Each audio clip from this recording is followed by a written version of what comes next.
எப்படி போட்ட பாரு வேற லெவலியா அப்படிதான் இருக்கும் அப்படிதான் இருக்கும்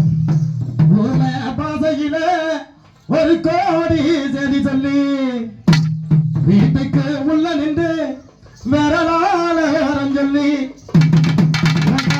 சிமட்டிக்கிட்டு ரெட்ட சடைய முறுக்கிக்கிட்டு ஒய்யாரமா பாத்தியடி ஒரமா ஒரு பார்வை அந்த ஒரு பார்வையில எங்க அம்மா குசேவ வாயில விட்டேன் எங்க தாத்தா குசேவ மூக்குல விட்டேன்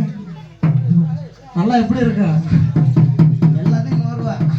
அடிக்கிற வெளிச்சத்துல அரை வரைய முகத்தை அன்னைக்கு தான் பார்த்தேன்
அன்னைக்கு